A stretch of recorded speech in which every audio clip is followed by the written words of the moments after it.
I'm very happy to have here Nita Luci, anthropologist and professor at the Prishtina University, Ariel Shaban, film director, Ilir Bayri, jazz composer and jazz pianist, and Florent Bosniaku, theater director, Florent Permeated, and theater director and director of Oda Theater here in Pristina. We'll be talking today about the domestic cultural production and its impact in promotion of Kosovo cultural identity.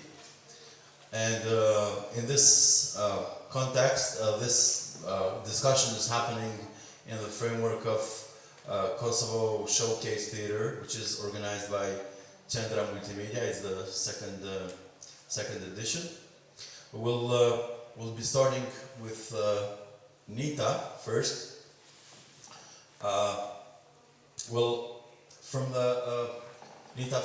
the sociological and anthropological point of view, is there a specific need and why for internal societal dialogue for our identity after '99? Basically, is a Kosovan an geographical identity, or is a state identity, or is a cultural identity with its own specifics, which is unique in the region, basically in the in the southeastern Europe? Thank you very much for the question. I'm very glad to be here. I think all identities are considered to be unique somehow, but I think, and most anthropologists would agree, that identities are these mixtures that are dynamic, that are always ever changing, or maybe identifications. Obviously, as anthropologists, for example, we look for what is particular in some situations, and we do find the particular, but we're also interested in comparisons, right? So this kind of idea between the universal and the particular is important. So you could obviously say that there are particulars because, and it depends on your perspective. My perspective is to look at identity as something that is constructed through historical, socio-political, and economic transformations, so that I don't necessarily think of identity as something that is there, always, already, that there is some kind of authentic core that we can find in these identifications. For example, we all know national identities are very recent in the way in which we conceive them, right? They're over, maybe 100 years old. So there is a tendency very often to consider that national identity is the only kind of identity, or that it's dominant, and then all other identities fall within it as somehow being lesser than. And I don't necessarily subscribe to that opinion. So I think this maybe answers your question as to whether there is a need for a social dialogue. Whether the dialogue happens or not, people are always talking about it anyway. So I think the difference maybe is whether it's something that it's concerted in a way that there's an institutional production of a hegemonic identity, and we definitely find that in Kosovo. There has been, in the post-'99 context, a institutional and hegemonic production of a dominant national identity that is very largely dependent on heroic masculinity. That's, I think, very key. And I think Kosovar identity, especially because I do think there is such a thing, or identifications with whatever that Kosovar is, both in terms of geography, in terms of cultural practice, in terms of history, in terms of political practice, these all constitute identities, right?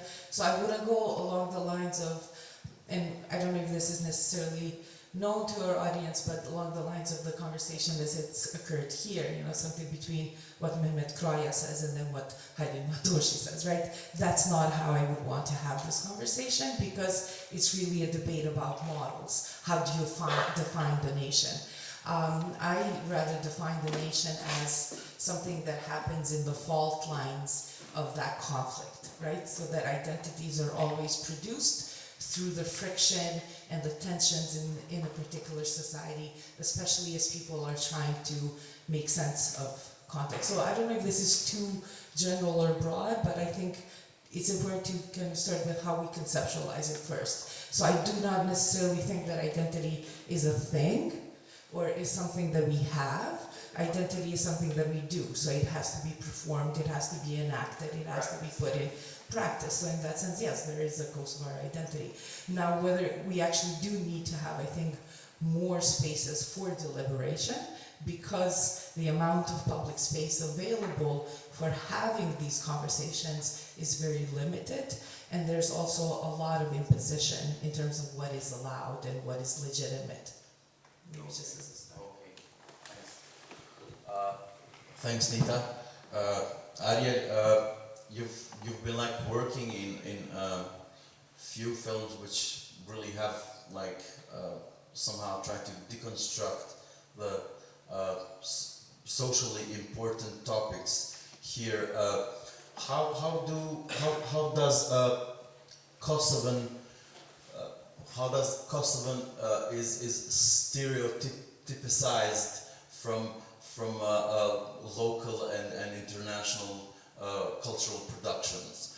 We have seen, for example, examples of like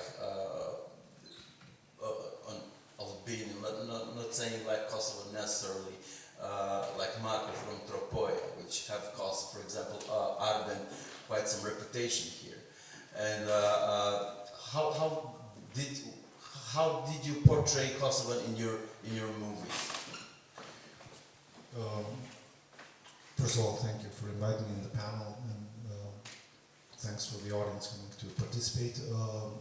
I've been fortunate, or maybe challenged as well, to 3 of my short films were co-productions, and usually with the German producers. So I've seen firsthand when you get into this co-productions in films, the challenge of staying, let's say, unique, or having something that derives as original works from Kosovo. To be more specific, for example, when we were applying for funding in Germany, this was in initial stages before films were done, so we were pitching the idea to the guys who were providing the funding. And in discussion with our German producers, for example, they were saying, okay, Ariel, because I was doing the script writing in addition to the directing, they would say, okay, think about a couple of ideas, what you want to do in your films, and then we shape it up, we prepare it for pitching usually in the market sections of the festivals. So there I saw the risk of being sort of boxed, or as Edward Said in Orientalism said, of being portrayed or being bound as a Kosovar to produce certain kind of stories and not certain other stories. And this was done very subtly and very softly by the German producers. So for example, I would pitch a story, I want to do a film about a pizza delivery guy who has to force himself to sell drugs to support his father, who's sick, and sort of very urban Prishtina-based story, both in terms of the theme and how it was going to be portrayed, in terms of camera work and music and all that. And they will say, Ariel, this is, a story that could happen in Berlin or in Paris or any other metropolitan city in Europe or in the world. So let's just try and find something that's, uniquely Kosovo. So the very fact that that story would be dropped because it resembles some story that would happen somewhere else automatically starts limiting the choices of the stories you can tell. So as soon as one of the stories I was working on was this the story about a family that is waiting for the police to come during the war. As soon as I mentioned the war, it was like, Ariel, okay, now we're talking. This is something that could work in the global film industry. It would breed Kosovo, and then you start figuring out that most of the world sees Kosovo from the prism of the 99 war, or the blood feuds, or whatever that is. So we ended up doing a film about war. And then what I noticed is, this was in 2013, around that period for about 5 years, most of the filmmakers were doing films about war, including very contemporary filmmakers, in that sense that, you know, they live in Prishtina, so they follow the, you know, the contemporary cinema and all that. But and I started wondering how much, what is this accidental that everybody's making films about war, or is sort of passively imposed by these co-production models that we make films that are about war or whatever, you know, they think Kosovo is. So this is a true risk when you're doing co-productions, be that film or whatever else, is that the arguments or the discussions you have with the guys who have the money, basically, to allow you to have your unique vision told. And in film goes, I won't take too long, but in films goes even deeper. When I made that, one of the films, I had a German director of photography, so I asked a friend of mine who's a director of photography here, and he said, your film looks very German. And I thought about this, what makes a film look German as opposed to it looking at Kosovo. So, you know, if you get a German director of photography or even a costume designer, by default, yes, there is a risk that they will sort of bring that culture, that way of creating whatever they're creating, based on the schools that they came from. So in this case, the director of photography brought his experience of working in Germany mostly in films in a certain way. And then he sort of used that approach in my film as well. So, but it becomes useless at the end of the day, because I don't think there is a unique way of how we in Kosovo make films. I mean, there is probably, but you cannot isolate it from anything else in the world. We borrow and we give to the industry. So I think the key, the accomplishment in this case would be to find whatever that is unique. And you know, if you are 4 or 5 people, then you have a wave, which would be the Kosovo wave of films. Unfortunately, I don't think we are there yet, but I think we're going there. But it's always challenging when we're working in international space in terms of co-productions. Thanks, Ariel. Ilir is a renowned Kosovo jazz composer and jazz pianist, and like he, since like early 2000s, he managed to organize Prishtina Jazz Festival, which lasted for 10-15 years, if I'm not wrong. Yeah, and doing this, he managed to bring a large number of international musicians in Prishtina. And in this sense, I want to ask you, because there were many artists who were here for the first time, and in this sense, when internationals think about Kosovans, about Kosovo, what usually do they have in mind? Or what kind of like what kind of stereotypes do they have, and what was their reaction when they came here and saw an already, let's say, an established jazz scene? And what was their reaction and when they encountered in an already established jazz scene I don't know about established, but yeah, definitely it happened in the lucky thing was that it happened in the same time when the local scene was starting. Anyway, so in terms of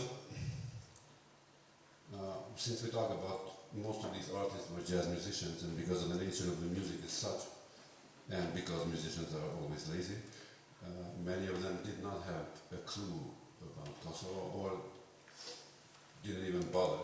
But as soon as they had the opportunity to visit and come and perform, I can say that for the majority of them, it was a challenge. was exciting. They were excited because it's a place that, of course, was known for turmoil, for wars and problems.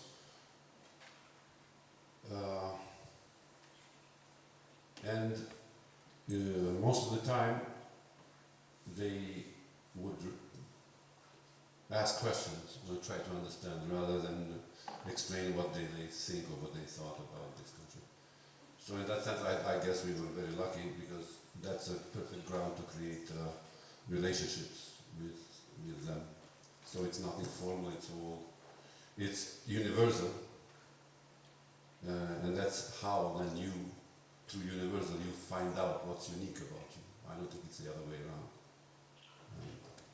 And in many ways, this country and this society is unique, but so is every society in the country in the world. So what is interesting and what I think music and these kind of events where people meet and exchange their ideas is that we find that universality between us, and then after that, when we find that, when we realize that the only concrete identity is the biological, this one, we're humans and we interact, we do similar things, we think about similar stuff, then the uniqueness, which in this case in music refers to the local jazz scene, the folk music, the culture, then it becomes sort of a platform for even more interesting and more, let's say, honest and humane relationship between the artists. And I think that is the best possible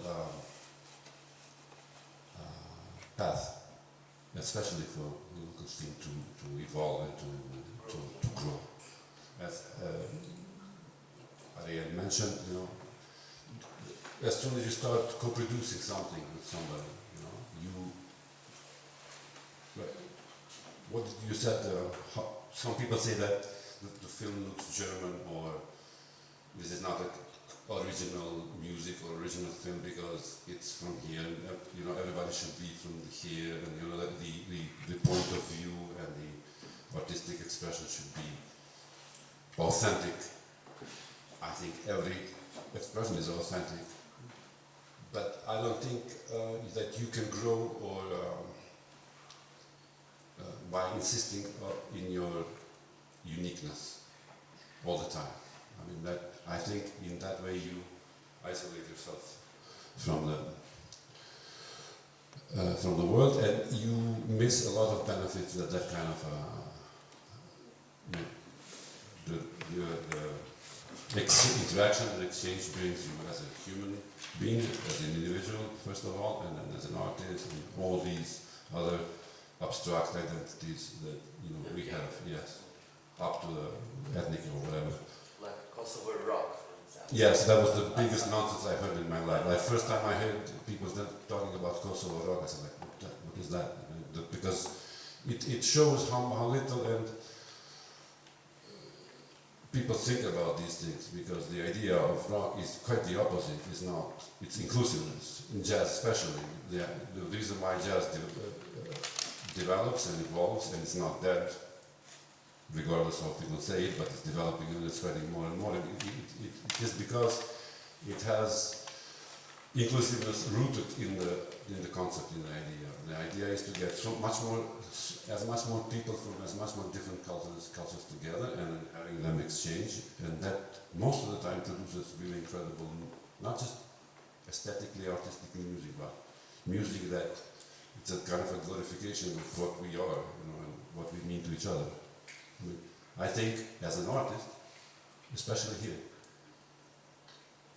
not this, but this is the line of thought. I think it's useful for the individuals and for the not yet established jazz scene. It's getting better. Okay. Thanks, you did. Theatre was since early 2000s was engaged in a theater productions and also like TV productions as well, where in the beginning humor was one of the let's say key elements I want to connect with humor here. How a cultural identity is more or less determined through humor. For example, in your productions, let's say Tre German Tetrash or Samir Meçin Shqiptar. No, it's not your production. But in general, like, how is humor an indicator of like, let's say, cultural and identity diversity of Kosovo, and how is, for example, Tre German Tetrash was perceived in Ulcin or Preševa or Tirana or Gostivar? You know, is there such an uniqueness of a Kosovo humor? So it could be like also like notified or named as a Kosovo humor.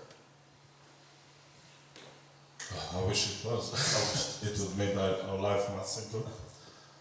Well, I think you didn't translate Treasure Mounted Trash in English means Three Fat Germans, which actually on its title it has some clash with an identity, and people who don't know about it, they think it's about Germans, but it's nothing to do with Germans. And perhaps the story of how it was in the beginning tells us about also senses of humor, and how you cannot categorize something into such a bigger cluster to cluster styles of comedy into identity clusters. First of all, it's a stolen identity, because Three Fat Germans stole the identity of Monty Python, which I also don't agree that it's a British humor. It's very specific Monty Python style of making comedy. And it was one of the rare nights that I didn't sleep after dress rehearsal, because we are not sure what we do.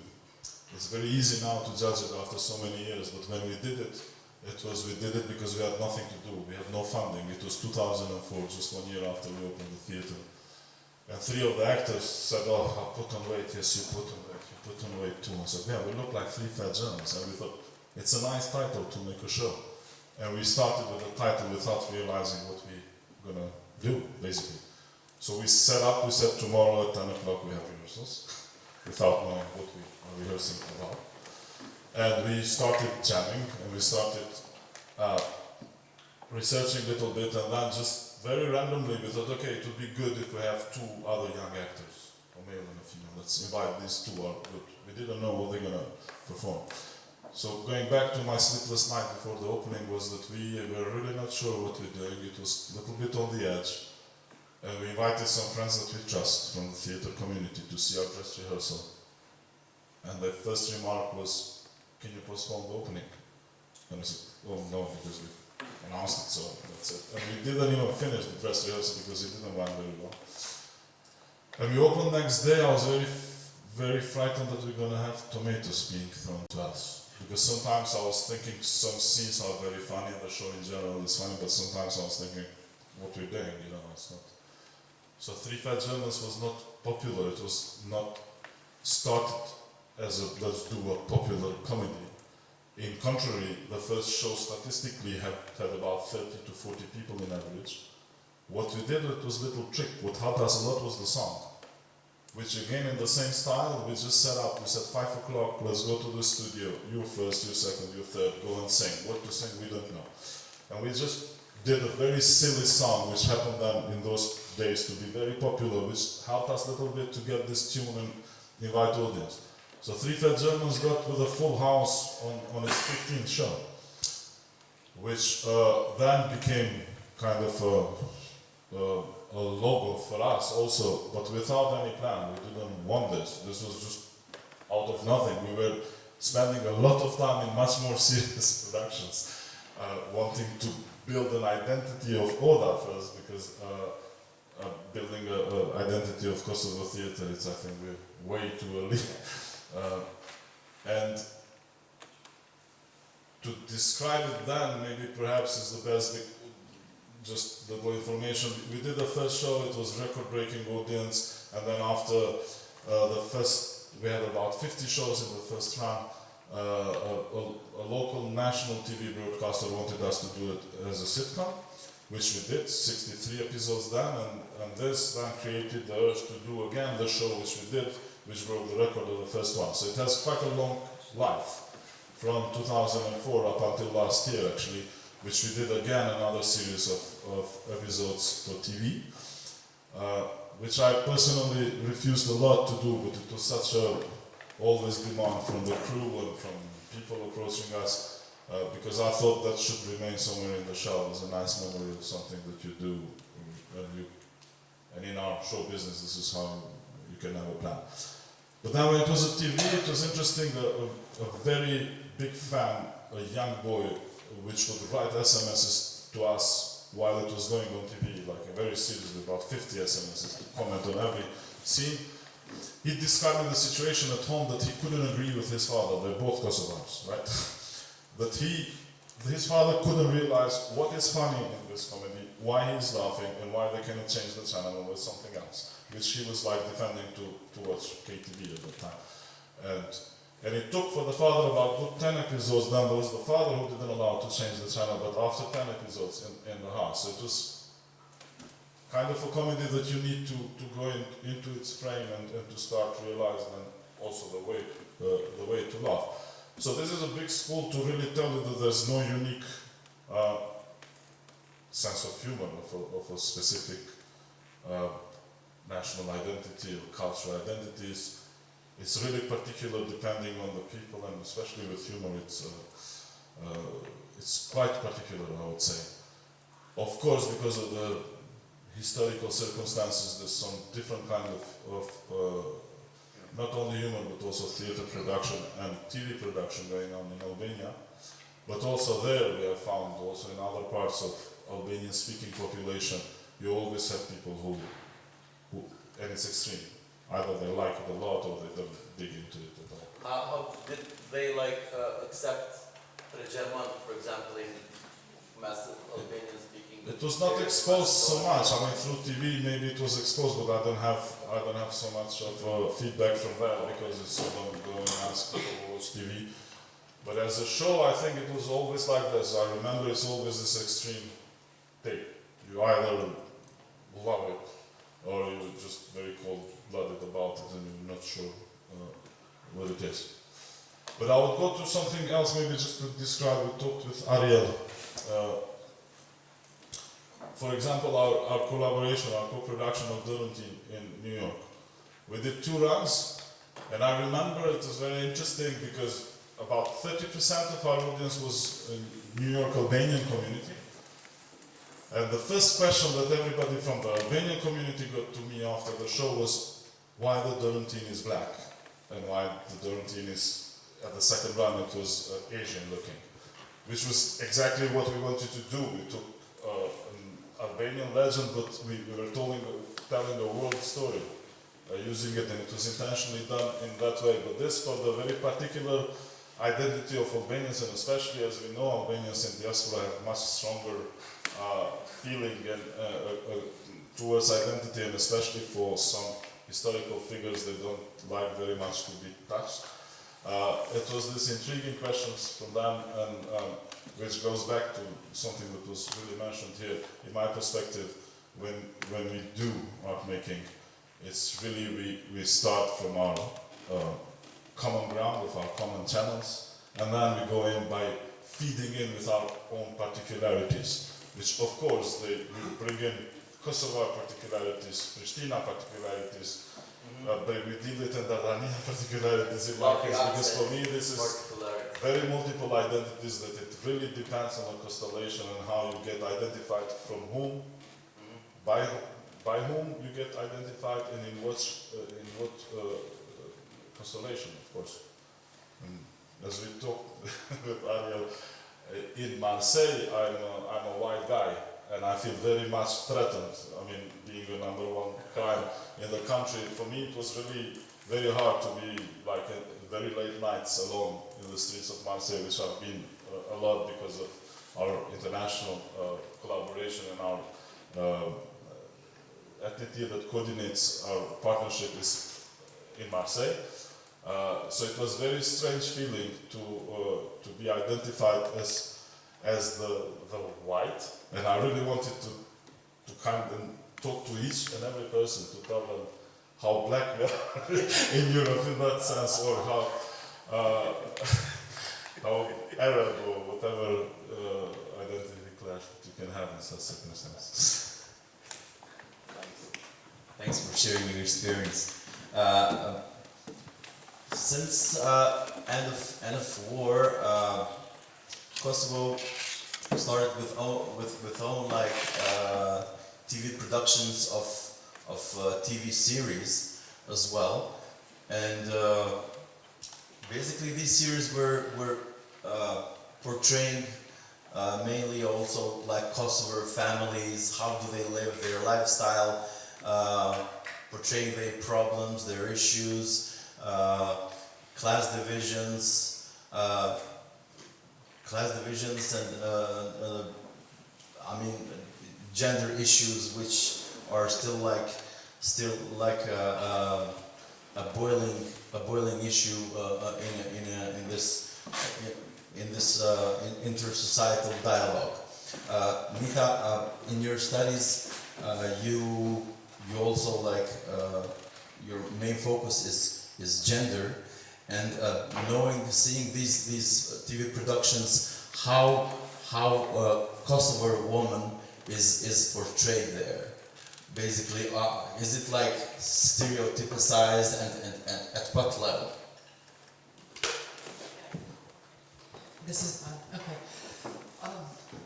Okay, so this is like to maybe just to connect a little bit to what everybody else was saying earlier. You know, it's also a matter of questions, I guess. You know, very often you go to, or I go to a conference and you present this very theoretical kind of paper, and in the end the question is, so could you tell us what are things like for women in Kosovo nowadays? And so the thing is that it's also about whether you're put in the position of somebody who excavates raw material, or whether, and then you can actually then maybe put it out for distribution in other ways, or who produces the knowledge, the theoretical, sort of the relevant knowledge that could potentially transform ideas and that sort of thing. So I think I'm always a little kind of weary about answering questions like this, because it's as if, yes, Kosovo has huge problems in terms of the way in which the current contemporary sort of gender ideology is enacted, but this is a global issue. And so I think, again, it's important to look at those dynamics. Now, for the most part, I think, when certain shows were able to challenge particular let's say so-called traditions, or we're able to challenge existing ideas that were seen as being somehow, whatever you want to call them, backward or that sort of thing, they always fail in terms of gender. And they always fail in terms of gender, and I think not only in Kosovo, but popular sort of production does, but so does other kinds of production as well. Because of the way in which it's naturalized, the way in which gender identities continue to be seen as reflections of a natural, sort of pre-existing almost condition. So, as a woman, you will ultimately be X, Y, or Z, or as a man, you will be X, Y, and Z, because we tend to think of gender as something that is a natural given, whereas it's not. And so that's where they fail horribly, I think. And even if not so much in terms of how they attempt to show diversity of experience, of women's experience in our society, they fail especially in the way in which they insist on particular masculinities. So that I think it's about thinking of gender as a relationship, as something that is constantly being produced together, not that women or men can exist separately without mutually kind of creating those kinds of interactions and practices. And these shows, I think, have gone to these kind of, very stereotypical kind of identities, and then exaggerated those as well. And so they rely on these existing models, and I don't even know if they're worth discussing, to tell you the truth. Although, yes, they are worth discussing because they have incredibly influenced the public's perception of how the family has changed and how our so-called traditional values have eroded and how things are not how they used to be, and it would be, so I want to connect, for example, this to a recent debate that we've been having at the university in drafting a regulation on sexual harassment. And so the conversation went so far as some of my colleagues said, well, you know, we have our traditions. Why do we need a law on sexual harassment when we actually have these venerated traditions where we can work these things out otherwise, right? So regardless of how much there has been kind of a transformation of values and the norms, there has actually, I think, in the past years been an incredible backlash. And so there's been an incredible backlash to a lot of the hard-won freedoms that we have, and not just in Kosovo, but globally, as we see the emergence of far-right governments, you know, from the US to Hungary to Turkey to everywhere in the world, right? Just some of those that come to mind right away. There's been an incredible sort of pushing back in terms of the gender equality, whether it's laws or whatnot that have been achieved. So I think we are in a very precarious position right now. We are actually in a much worse position right now than we were 10 or 15 years ago, because these very conservative forces that won a lot of power. Whereas on the other hand, you actually do see, I think that, especially if you look at the conceptual art scene in Kosovo, women, or especially feminist artists, have been incredibly compelling, much more than artists who have produced from, you know, I'm sorry that you felt threatened as a white male, but you know, being a white man is not, you know, a position of marginality, is not a position of powerlessness, you know, that is, you know, the position through which everything else is measured. So I think it becomes really important, and what has been missing in a lot of artistic production is telling stories from the margins, which I think produce very interesting ways of challenging what is seen as what is the dominant and what is the hegemonic. And there are women film directors, recently even more so, who have, you know, I think with, for example, with August House, or, you know, people who are, you know, with Martesa, yeah, but I think especially women directors who have been looking to their own experiences and then reflecting on those, I think is very important in what they've been producing. Have it, I think, for example, with their interventions and work, have gone to what is the core, which is labor, I think. You know, so this one performance that they had of washing clothes in the fountain right outside of the National Theatre, which could be a comment on, you know, well, there's no water, there are water shortages, actually goes to the core of the social and economic inequality, which is unpaid women's reproductive work. And so I think, you know, in all of these issues, to talk about women's representation is key. So inclusion and representation in terms of numbers is important. Recognition of the inequality is important. But I think that, this is not my idea, but, you know, relying on others, that without redistribution we cannot have social justice. And this is kind of what I'm interested in. And you can't find this, obviously, in the commercial production, artistic production, but there are very interesting places and spaces where people are doing interesting work. You've been like recently also engaged in a study or in research focusing on the gender aspect of contemporary arts, if I'm not wrong. Well, it's a larger project. We've been looking at formal and informal education, and formal and informal arts-based education in delivering civic education, especially. So looking at how schools versus independent art initiatives and organizations relate to citizenship and what their view of citizenship is in the work that they do based on the arts. And so obviously gender is part of how we are conducting our analysis analysis to some extent, and some of what I've been saying comes from that, certainly. So, however, there is a conversation along the lines of what we've been speaking about today. Within formal education, the narrative is very, very stringent. It's very nationalistic. It's very naturalizing in terms of how identities are seen, so that there is, even if you go to 6th grade civic education textbooks, for example, they still have the same lesson that we read when we were in school. Although we're different generations, all of us. So, there's the white race, the black race, so these things are still there, which are incredibly scientifically inaccurate, and we've known this for over 70 years now, actually. That, race is not biological, it doesn't exist, it's a social construct. Yet, kids here and all over the Balkans actually still are taught to think about it this way.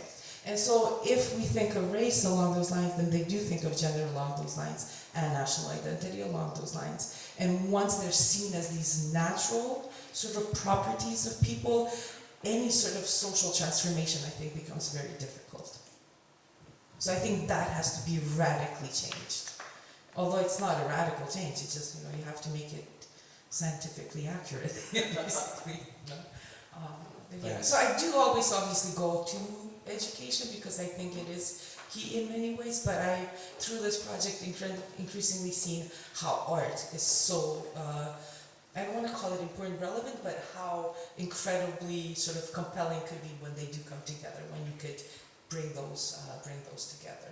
And especially with younger generations who don't read anything past 200 words.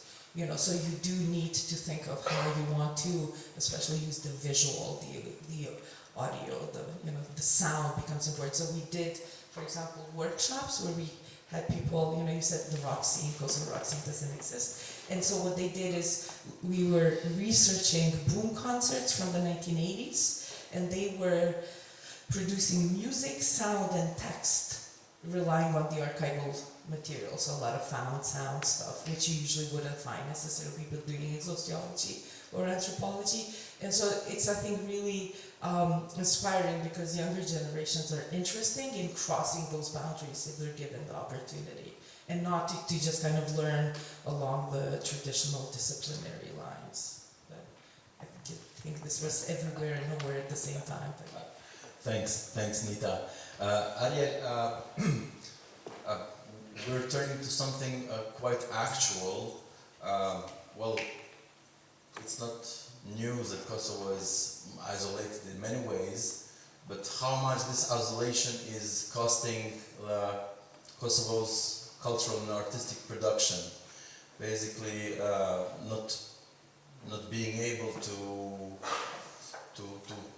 cross the borders, or better say, filling tons of administrative and bureaucratic work, so you can go and show your films in somewhere in Europe, let's say. Well, in my opinion, there are two aspects to this.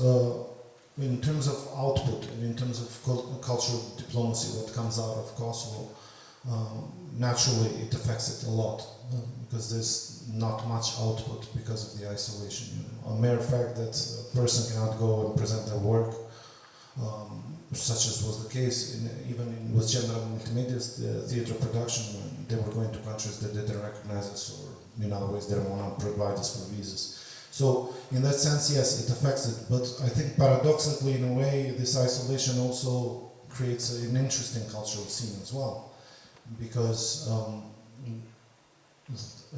the influence is less pronounced, which by default could create more uniqueness to the work, but also this sense of rebellion that you get from Europe, let's say from EU, that well, you guys don't want to sort of accept us, so we, the sense of rebellion could be felt. There's this, I personally think there's this very interesting underground scene in Kosovo, be that in, graffiti or hip hop or jazz. So it's a mixed picture. in that sense, we've been opening up in the film industry. There's a number of films that in the last 5 years have featured in Berlinale or in Carlo Vivari or in Tallinn and so on. So I think it's been growing while we were isolated continuously. So something's been happening that shows that even though barriers were there, people found ways how to overcome them. The interesting question is, once we get this visa liberalization, we start working in projects like Creative Europe, and we create multinational projects where Kosovo is participant. What happens with art then? In what ways does it change?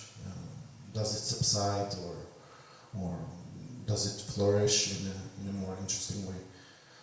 I also wanted to connect to. It's always fascinating for me to sit with professionals like Nita, because this type of panel requires the guys like us who create this work to step back and analyze it from a wider picture. For me, this was always risky, because as a storyteller you find something that inspires you, and you start sort of creating works around it. You don't sit down and say, well, the story of this taxi driver, is it Kosovo identity? How does it fit in the industry? Will it have a success in the festivals? You just want to tell a story.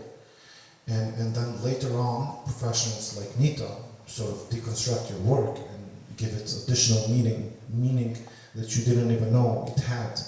Maybe even, wrong approach to gender issues and stuff like that. After one of the film premieres of my film, the esteemed theater director Bekim Dumi started saying, Ariel, you used the mortuary car as a metaphor for death and rebirth, and I was fascinated because I didn't go that deep. I was like, really? This was a metaphor for that? So in that sense, I think it's, for us who generate work, I think it's important to tell that story, and how then that story is transmitted or understood by the audience or by the critics or by the anthropologists or social scientists. It's not my job anymore, nor my responsibility. I cannot control the message. Maybe I'm thinking it will be understood in some way, but it's not. So in that sense, on a larger scale, maybe we are not even irresponsible as cultural operators to define what the Kosovo identity is. We need to tell the stories, and then if they are unique, they are unique. If they are understood this way, they are understood this way. But I think we need to stay faithful to to the environment where we get our stories, and then the rest is much more complex. Okay. Thanks.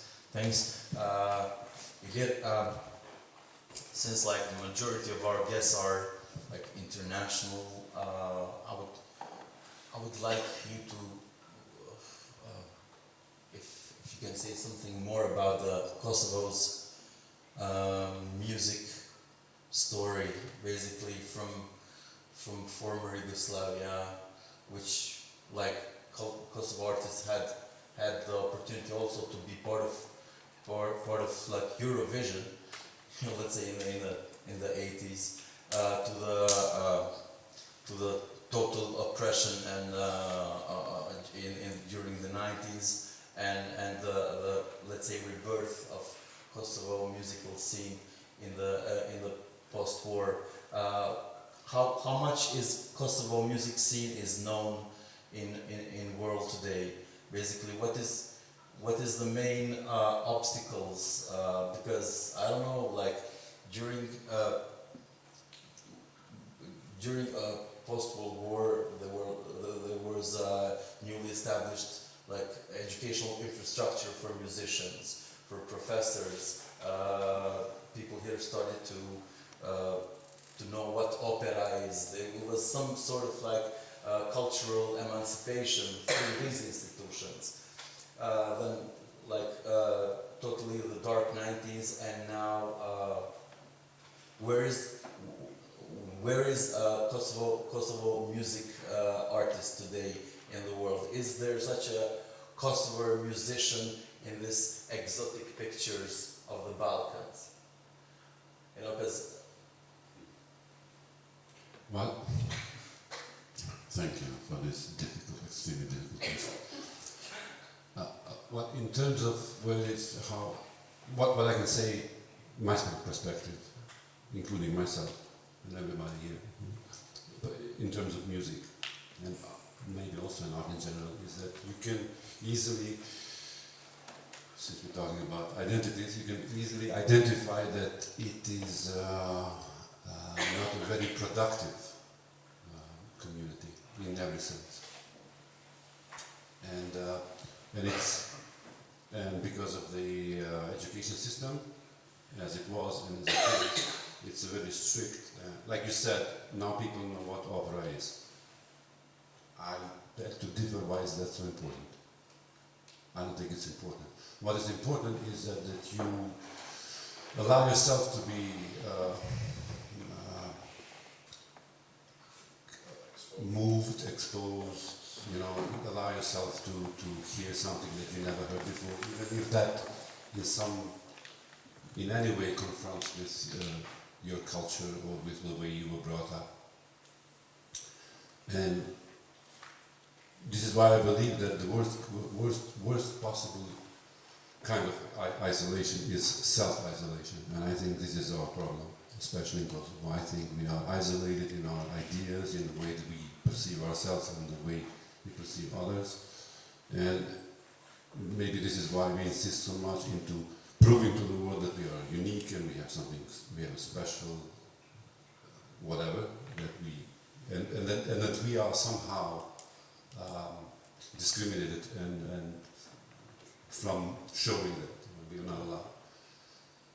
Which is exactly what happens in the institutions here, which is a paradoxical thing. I mean, you go as a young student to study music, and from my own experience and what I hear now from young students, nothing has changed. It is still a very compulsive way of presenting art to youngsters, at the same time preventing them from having any other experience except the one that the mentor or the generation before believes to be the right one. You know, what is the image of Albanian, what is an Albanian artist, what you have to do as an artist, an Albanian artist. When you go outside, you're supposed to do stuff that conflicts with the idea of art, you know? And because it's about freedom. It's about freedom from self-isolation, primarily. Unfortunately here, the perceptions are different. Maybe they're right, I don't know, but the result shows there's one thing that is clearly obvious. I mean, we did the Jazz Festival, we have institutions here, we have venues, we have pianos, we have everything technically. The activities what are is missing is the activities are rare, and a lot of them suffer from inadequacy in every aspect of preparation, of organizing the event and everything. So it boils down to a kind of a very Frankensteinian type of imitation of something that you see in the outer world, the non-isolated world. And then, of course, we want to arrive to that point, but it's not cosmetical. It is. That's why I talked about universalities, because it's the best way to somehow avoid the inferiority complexes and the stuff, the horrible history behind, and try to find your place in today's world, and you know, and remain an Albanian. But you know, during my whole life, in every sphere of my life, my biggest problem was to put myself into what an Albanian identity is, to find where am I Albanian and where am I not, yes. And you know, in most of the cases I failed to be a good Albanian, because, and it's you know, it's logical, because it's obvious, because you know, this is 2019, and you know, you're supposed, regardless of your man or woman, you're supposed to live and to behave and to talk in a certain way, because if you don't do that, then you are then also isolated. You are not, you know. All of these things are very very damaging to young people, especially to aspiring young artists. You know? And that's why people run after the festivals, after the, after the glory and the glamour, because they want success, and that's the only way. Opposed to somebody like Taulant Mehmeti, somebody like Armen Ramadani. Armen Ramadani is a fantastic piano player, jazz piano player in Rotterdam. Taulant Mehmeti is one of the most interesting young musicians in New York now. The fact that he's Albanianist is completely irrelevant. The fact, it only makes me feel good because he's my brother, he's from here and we play together, that's fine. But you know, what I like about his activity is that he transcends, right? He transcends every of these identities, these imposed things that if you're from somewhere or if you have a specific gender or if you, yeah, then you have to behave or you have to in a certain way. The other element is that none of these institutions that I mentioned, and also the community in general, have but all of them have a minimal relationship with these people outside, you know, and they, regardless of the fact that they, in every aspect of their activity, they show that they are modern, you know, contemporary humans. They understand the context and the relationships, and they try to reflect that in their work, but from their own perspective, you know, without giving any solutions, but just rather making questions and thinking about what I think we should think a lot about. When we mention this is isolation, I believe that, you know, we suffer from the worst kind of isolation, the one I meant this, and I think that is beautifully reflected into this constant idea that we have to change the image, our image in the world. I don't think you can change image in that way because you reflect the image of you is the image of who you are. So if you want to change the image, obviously, you have to start from yourself. You're not expecting other people to behave in a certain way, or let alone to be treated, or to treat yourself like being something exotic. I don't know what that means, but thank you. Thanks, Idir. I'm going with one question more with Florent before opening questions and answers session, where you can also question our guests. Florent, you've been engaged in theater since Jesus Christ. I mean, what kind of impact has had theater like since post-war in social awareness about creating responsible citizens, active citizens, citizens that ask questions and ask for responsibility of, I don't know, like policy makers, decision makers. What kind of role was? Well, I don't think it's fair to expect from theatre that. I mean, when you don't invest in an education system severely. But did it play its role? I would say yes, and also, I mean, also during the 90s, it was a stronghold. We created an underground theatre scene, which was a popular movement. I mean, just going to the Dona Theatre and buy it didn't matter what kind of shows are on. Just participating there, it was a big popular movement and it was the way to resist the regime. And as we all know, that there's been a black market of tickets even then. Yes, because I mean everybody wanted to participate, and we have this expression in theatres. We say this show will break the doors. The doors have been broken down physically of people wanting to come in. So. Then, of course, post-war, this then for the society, then things. It was a big change, right? And it was the resurrection of the cultural life of post-war Kosovo happened in this theatre when we worked with 16 hours electricity cut in a very cold room. But we did an international production of Hamlet directed by David Gothard, which was done in this room with 32 actors because the idea was to include all the generations that were present here, starting from school talented pupils tended to become actresses to very old generations which were just about to go in retirement. So you cannot isolate that. I mean, art making and theatre making does influence societal making in general. There's no way of detaching that for sure. And it's very hard to really judge and quantize like how much, but I do believe that even nowadays, especially because when we have talks about cultural policies and stuff, the burden of the cultural diplomacy and the representation is really in the hands of the independent sector, of the independent arts and culture sector of the country.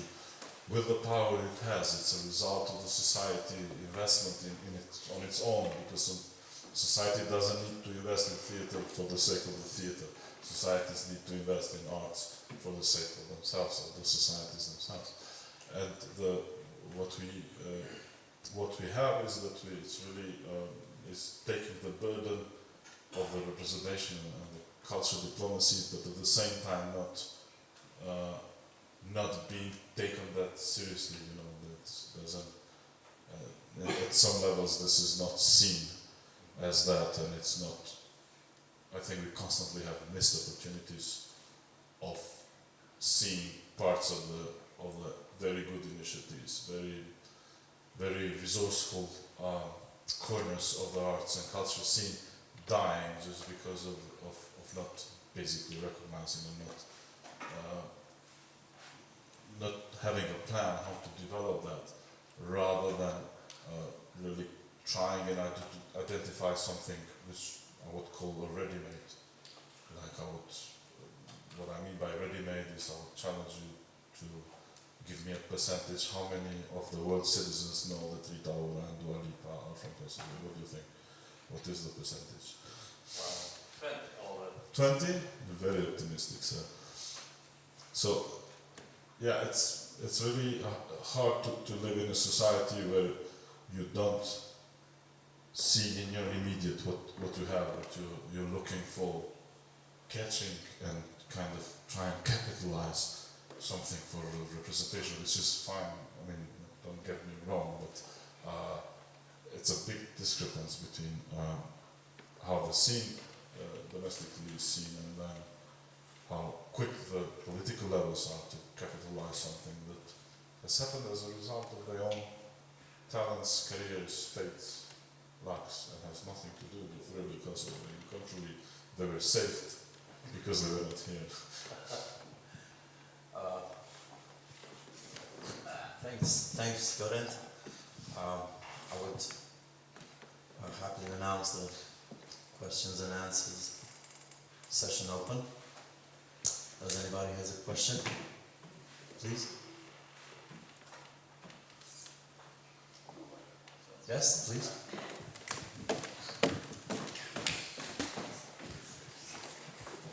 Hello. Hi. Maybe actually this is a two-part question.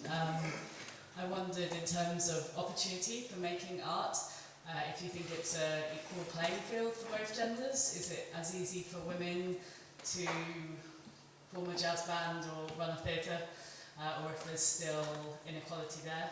And then, sort of related to that, I suppose, I also wondered if there's a class barrier at all in Kosovo.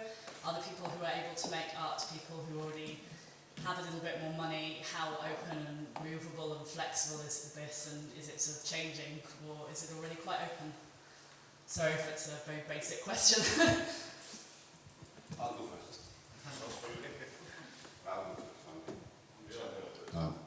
I'm from Balkans. One of the first things that struck me when we organized the Jazz Festival is that you know, by being an organizer, you tend to have a different kind of point of view from being a performer. Because when you're a performer, it's important for you to make music. It doesn't matter who you play. It matters who you play with, but you see things, see it from a sort of artistic kind of conceptual point of view. But as an organizer, I've realized that while in the audience,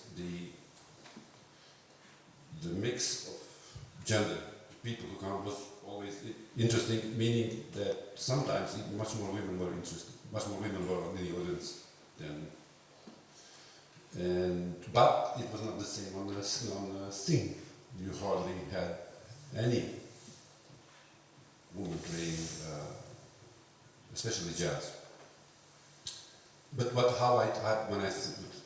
I started thinking about it and thinking about how to start to change this thing, how to stimulate the younger people in general, but also girls to get involved much more in this music and to allow themselves to express themselves freely, was not by talking all the time about this. There's not enough women, we have to do something about it. But I thought maybe it's a good idea to bring an established, successful female artist from somewhere in the world, and we brought a few of them. And in most of the cases, luckily for us, it happened that they were the leaders of the band, or they would have, the whole program was the program of their compositions. So my daughter, for instance, when she came to festival, she would have an opportunity to see it in practice and to kind of feel it, you know, and get stimulated. And it happened really. It took some time, but you know, more and more you have young people in general involved, but especially women. And the results are fantastic because the music and the whole discussion about these art forms became much more interesting and much more productive, I think. Of course, it's far from how would I would have loved to see it, but it takes some time now. My daughter, she plays in 3 different bands. She's a musician. She's also a drumming artist. She's studying music, and she's very active. And she's not reluctant, is that the word, to take charge, to take offensive, to kind of stimulate and to make this lazy man practice more.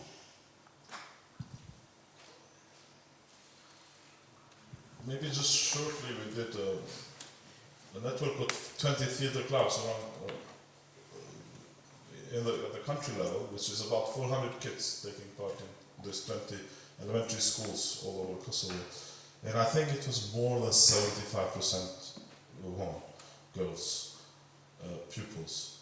This is really, and we also have that with the groups of volunteers, and whenever we have calls with youth theatre weeks, I think it's part of the result of a very patriarchal, masculine society where arts is not for boys. Football and karate is for boys. We have also cases where a member of audience came kind of semi-hidden to see our show because he didn't want to, his class didn't want to know that he's been on theatre tonight, at the theatre, because that's not very in to say the next day. And I think it's also bullying, but to some extent. And this to confront to something which I think we're missing a lot. Whenever there is a political level influence, let's say in the management, in the boards, and there is a completely different picture. It's 90% men. Women are not trusted for management, for decision making, and it's really very often strange because very often there are candidates that we all believe that they'll do a much better job, but from the mainstream, let's say, part of the society, that's very problematic to put trust in women in terms of the, let's say, boards of the cultural institutions, or the managements, or even boards of the Ministry of Culture, etc., etc. Or even the minister. Did we ever have a Minister of Culture woman? No. Which is nonsense, I think.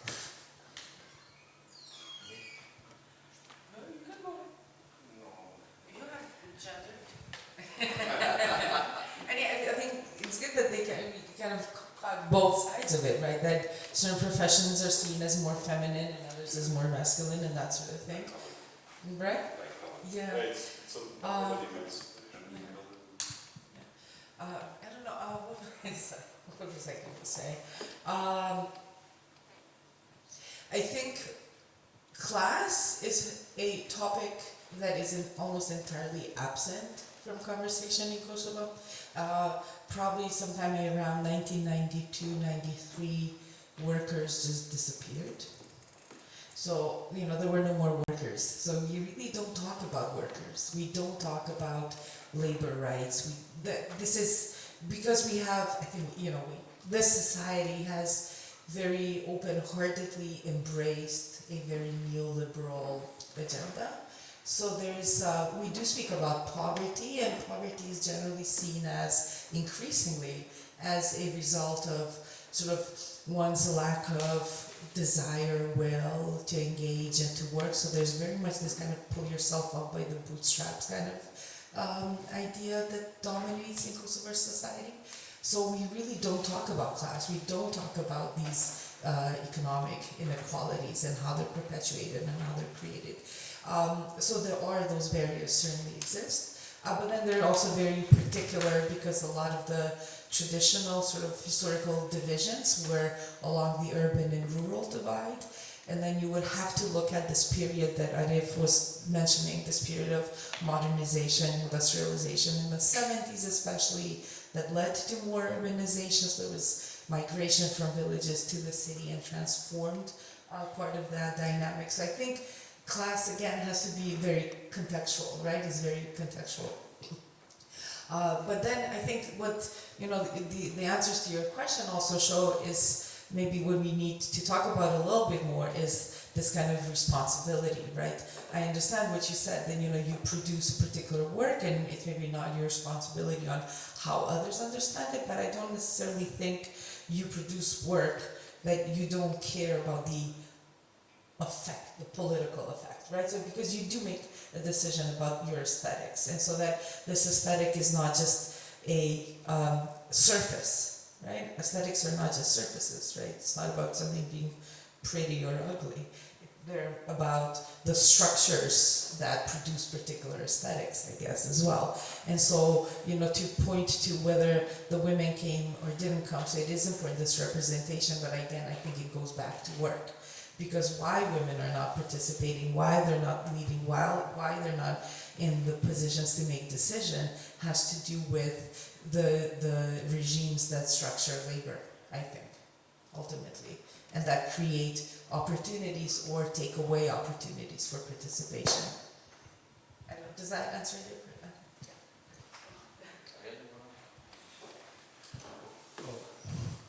I'll address class maybe rather than gender.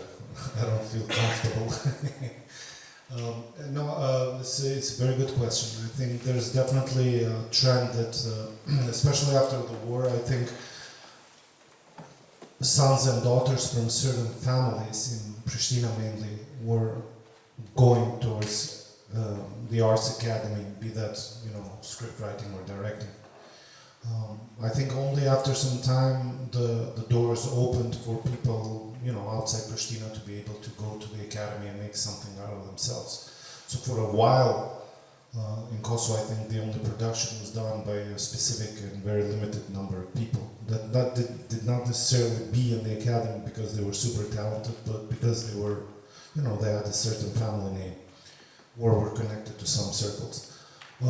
And it's also, even to this day, I think you're right that it takes a certain amount of having money to be able to do this. I mean, on paper, the academy won't say this, but you might be forced to, fix an instrument on your own, or buy some tapes on your own, or have a laptop on your own. And naturally, in Kosovo, you have students who have a budget of, 100 euros a month for their own personal expenses. So anything beyond that budget really cripples them. So even to this day, this should be discussed much more in detail by the Kosovo institutions.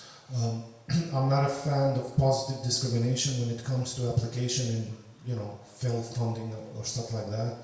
So, to give special emphasis to, I don't know, gender or sexual orientation, things like that is a bigger subject, but I think for me personally it doesn't work. But what I would do positive discrimination on is that if they are economically disadvantaged persons who apply for funding, they should be given a bit more consideration. That way you can change the status quo and how it is now, but it's definitely a problem in my opinion. But they're interconnected. Because if you're a girl that's coming from a family where your family decides that I'm going to give your brother 150 and you 70, the economics and the these are interconnected, right? So the matrix of oppression works in such a way that gender and class and nation and race they intersect to produce particular kinds of effects. So I understand how you might think that class is this kind of neutral way, almost this kind of universal way of being able to evaluate people, but it's not the only one, because it's going to be different if you're a Roma woman from Kosovo, or if you are an Albanian woman from Kosovo, still semi-periphery, maybe both poor. But I've had a student who only after he graduated in our department told me that he was Ashkali. Nobody knew, right? So for 3 years, none of his classmates knew. So there's a lot of also passing in, which we don't talk about as well. So Roma and Ashkali who pass as Albanian in our society, or things like that. So to say that these are non-related to our context, so I think they're connected. Thanks, Nita. Any other question before wrapping up this discussion? Very fast, because we have the show at 4. This just ties in a little bit what we talked a lot about education. I'm just interested that now in the school system, how much focus is there on the arts? How much opportunity is there to study and also to engage with arts for both for young people and students? You're going to have a very short answer. It's scandalous, and in every school, even the faculty of music, even the faculty of arts, it's the inability to provide for younger generations, possibilities, equipment, space, and time is horrible, and it is something that everyone avoids talking about because it's so painful and it's completely irrational. As soon as you start talking about it, the first thing that comes in mind, are we crazy? Because this is exactly showing that we are not thinking about the future, we are thinking all the time about the past. And this is a big problem for me. I'll just be super short. I'll connect this directly to what I said before. So if you're coming from a certain family, the more chances, you have more chances basically. So at a certain point, all of the directors that I started really following and respecting Kosovo were female. So I was just thinking, did something happen on the institutional side that is, supporting more women directors? And then I figured out, no, there was no movement from the side of Kosovo institutions. All these women, they have families who supported their development. So, their fathers and mothers didn't talk about their development maybe in terms of gender, and provided them the necessary materials so they could develop. So in that sense, I think most of the people today who are successful at any form of cultural production, it mainly comes from the fact that they were nurtured by their family and not through their schools or institutions. So if you're lucky to have a family that values culture, then that's a springing board for you. It's not the institution. So to reiterate what Ilir said, I think the situation is not good at all in terms of how the institutions are supporting culture, specifically in education. I'll be super short just to complement. I mean, why it is like that, because the professional education system for arts and culture, which not to go into further debate for that, because it's a lot of lack of very specific professions. We have very just mainstream, like you know, like in dramatic arts, is director. There's no culture management studies. There's nothing really. There's, I mean, even lighting design, sound design. There's nothing like that. Just to give you a little bit of insight, I was terrified. I asked my daughter. It's more than 3 months that they didn't do any music class because the teacher decided to use that class, although it's in the program. Not to mention that there's nothing from theatre in the program, nor extracurricular activity. The teacher decides to use that hour for something else which she thinks it's important, which made me go to school and wanted to